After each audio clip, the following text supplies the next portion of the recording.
Salve, rapaziada, aqui é o Ryan Santos, direto do Rio de Janeiro, e hoje eu venho aqui analisar, discutir a derrota, a triste derrota do Flamengo para o Bayern de Munique no dia de ontem. Eu, torcedor do Botafogo, filho de um pai flamenguista, fiquei extremamente puto. Fiquei extremamente puto porque dava pro Flamengo ganhar esse jogo. Dava. Bom, eu separei alguns tópicos aqui para discutir com você e eu quero que você use a caixa de comentários para me refutar ou concordar comigo ou adicionar alguma outra coisa que você viu. A primeira coisa, o primeiro erro que eu vi o Flamengo cometer foi dinizismo. A influência do futebol de Fernando Diniz para sair jogando no toquinho desde lá de trás com um goleiro este que não é o Neuer, que não sabe jogar tão bem com o pé, que não tem uma qualidade de passe tão boa. Então, existe momentos no esporte que você tem que jogar feio e dar chutão mesmo. Se você parar para olhar, todos os 4 gols do Flamengo saíram de toquinho, querer sair tocando com um volante, com um zagueiro, errar um passe e vral. O próprio gol de escanteio foi isso. Foi querer sair jogando, tomou um escanteio e vral. Então, da mesma maneira que o Botafogo respeitou demais o Atlético de Madrid por jogar com 3 volantes, respeitou extremamente demais o Palmeiras por colocar o mesmo esquema de jogo para jogar contra um PSG do que contra um Palmeiras, o Felipe Luiz respeitou de menos. Querer jogar como joga contra o Boa Vista, sair tocando lá de trás contra um Bayern de Munique, que é um time fisicamente superior. Não é por qualidade técnica, não. O Bayern de Munique ganhou fisicamente ontem. E em fim de temporada, com os caras não querendo estar ali. Okay? Lembrando que o Flamengo teve mais posse de bola no jogo. O Bayern de Munique não trocou passe como geralmente troca. O Bayern de Munique é um time mais guardioliano, que fica dando toquinho pra lá, enrolando o adversário. Ontem não. O Flamengo jogou bem. Okay? Jogou bem. Os 4 gols foram em dinizismos. E olha como o mundo é kármico. O Felipe Luiz, quando foi no Charla, ele falou assim, olha só, se você fizer o que o Diniz faz contra o time bom da Europa, você vai tomar. Aí uma semana depois, o Fluminense colocou 8 jogadores numa faixa do campo, o Marcelo foi cruzar uma bola, bum, gol do Manchester City, 1, 2, 3, 4. Okay? E aconteceu algo muito parecido.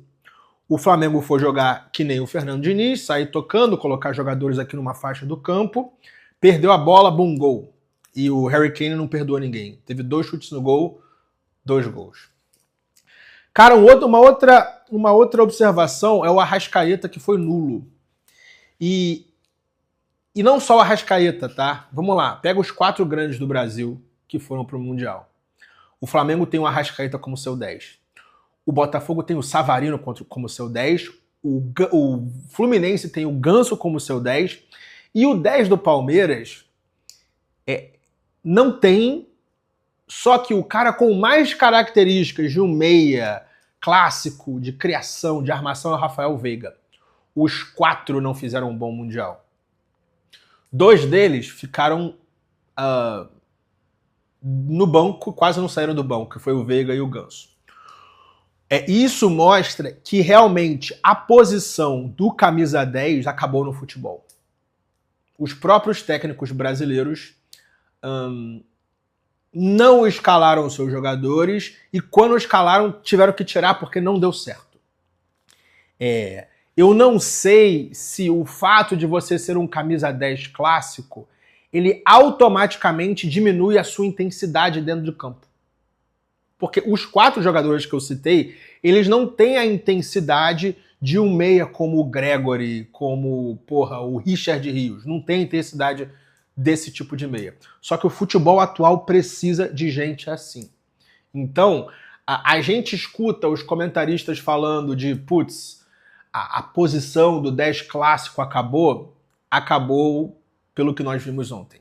Cara, é impressionante como o Arrascaeta sumiu no jogo. Assim como é impressionante como o Savarino, que é o 10 do Botafogo, que é o jogador mais habilidoso do Botafogo, ele também desapareceu nos últimos 3, 4 jogos. E é impressionante como o time inteiro sente quando... É como se fosse um para-raio. Tipo, o Arrascaeta é o para-raio. Se ele tá mal, o time todo tá mal. O Savarino, se ele tá mal, o ataque não responde. Então, eu vi uma Arrascaeta dependência desse cara que, porra, nos últimos 10 anos foi o craque do Brasil. Se você parar pra olhar, mesmo com lesões, com problemas físicos, desde a época dele de Cruzeiro, ele é o craque do Brasil. Tem uma temporada em baixa ou outra, mas assim, em termos de consistência, o maior jogador do futebol brasileiro chama-se Georgian de Arrascaeta. Só que ontem nós entendemos por que ele é um cara... Uma última coisa que eu quero frisar aqui é uma coisa que eu falei em um vídeo do passado, de que o Flamengo, ele, pound for pound, ele é o pior time do Brasil. O que é o pound for pound? Com os recursos que são dados para você, o que você faz com aquilo.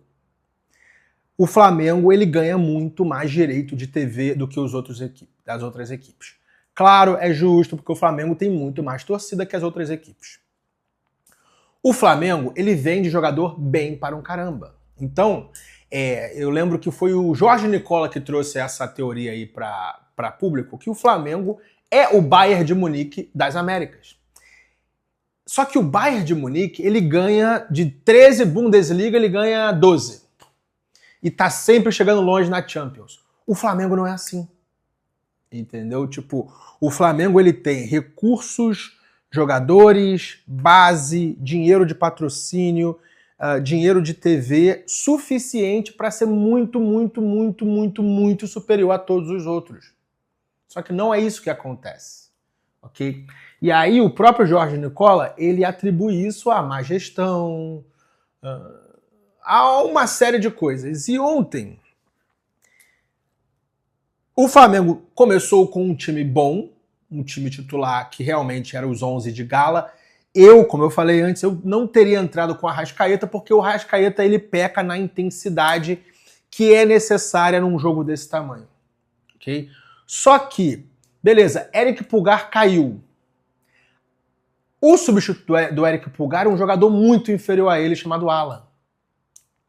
Que com 20 minutos de jogo, ele foi lá, tomou um cartão amarelo na meia-lua do adversário. Totalmente desnecessário. Totalmente desnecessário. E para você mudar a cara do jogo no segundo tempo, você precisa de um banco. Em teoria, o Flamengo tem banco. Por quê? Porque o Flamengo tem muitos jogadores que ganham R$1 milhão por mês e estão sentados no banco. Só que o Felipe Luiz olhou para trás dele, cara, no fundo não tinha ninguém com habilidade e responsabilidade para mudar aquele jogo. Michael ganha quase 2 milhões por mês. Não se confia no Michael. Everton Cebolinha também ganha 1,5 milhão por mês. Não confia. Pedro voltando de lesão, vamos tirar o Pedro para lá. Juninho, não. Então você vê que, cara, o Flamengo contratou mal, além de contratar mal, fez maus contratos. Por quê? Porque ele não consegue desovar esses jogadores, porque nenhum time vai topar colocar um jogador desse nível ganhando esse tipo de salário no seu plantel. Entendeu? Então, eu concordo com o Jorge Nicola quando ele diz que, cara, o Flamengo é um underachiever. Tipo, ele tem muitas condições de ser o grande gurilão da bola azul das Américas e ele não consegue viver essa realidade. Entendeu? Fiquei triste. E aí, vamos lá pro lado positivo. Cara, o Luiz Araújo jogou muito ontem. Ele vai ser lembrado por tentar sair driblando lá atrás, perder a bola e tomar um gol. Mas assim, cara, ele, tanto ofensivamente quanto defensivamente, ele foi um muito bom jogador. Outro bom jogador ontem, Bruno Henrique, ele entrou botando fogo no jogo. mesmo com 35, 36 anos, cheio de problema aí jurídico, o Bruno Henrique botou fogo no jogo. E talvez era melhor ter entrado com o Bruno Henrique no lugar do Arrascaeta. Era melhor. Eu vou colocar aí os comentários para vocês discutirem isso, mas eu achei o Wesley muito estabanado, da mesma maneira que ele foi contra a Argentina. Então eu acho o Wesley um jogador cru, que não tá pronto para jogo grande, não tá pronto para Europa. Porra, sim, o Flamengo vende jogador muito bem? Vende. Vai ter alguém levando o Wesley? Vai. Só que assim, o Wesley é um cara que vai ser comprado por um time grande e precisa ganhar um pouco de rodagem sendo cedido a um time menorzinho. Jorginho... O Gerson fez um golaço, um excelente jogo do Gerson. Mas assim, a lição que fica é que realmente o Flamengo é um time que tem recurso para ser Bayern de Munique das Américas e ele é apenas um Sevilha. O Flamengo é um Sevilha. É um time que chega... não um Sevilha não, mas assim, vamos lá, vamos colocar aí... É um Atlético de Madrid. É campeão de vez em quando. Tem muito recurso, mas tipo... é para ser o Bayern de Munique das Américas, ele não consegue ser. Nós não sabemos por quê. Mas é isso. Estou triste com a derrota do Flamengo. Era uma derrota que já estava cantada, mas assim, eu esperava que o Bayern ia dominar, ia ganhar na bola, mas não ganhou na bola. O Bayern ganhou no mental. Porque o Flamengo tomou um gol, tomou um apagão, tomou outro. E esses primeiros 10 minutos do jogo ditaram o ritmo do resto do jogo. E foi isso. Eu achei que o Flamengo jogou um jogo muito bom. Fez apenas 4 erros mentais e os 4 erros custaram muito caro. Sobre o que eu faria, cara, dar uma renovada nesse banco aí. Usar a venda aí do Wesley, sei lá, que o Gerson vai ser vendido também, para trazer jovens talentos tipo Plata, que é um jogador taticamente muito bom, não faz tanta diferença, mas ele é taticamente muito bom. Trazer jovens jogadores relativamente baratos, que eu não sei se o Plata ganha 1,5 milhão, 2 milhões, não deve ganhar isso tudo não, mas assim, um jogador que ganha, sei lá, 500, 700 mil e esteja com muita vontade de se provar, é mais perfil Flamengo do que ter Juninho, Everton Cebolinha, Michael, esses jogadores que têm nome, mas a gente não confia.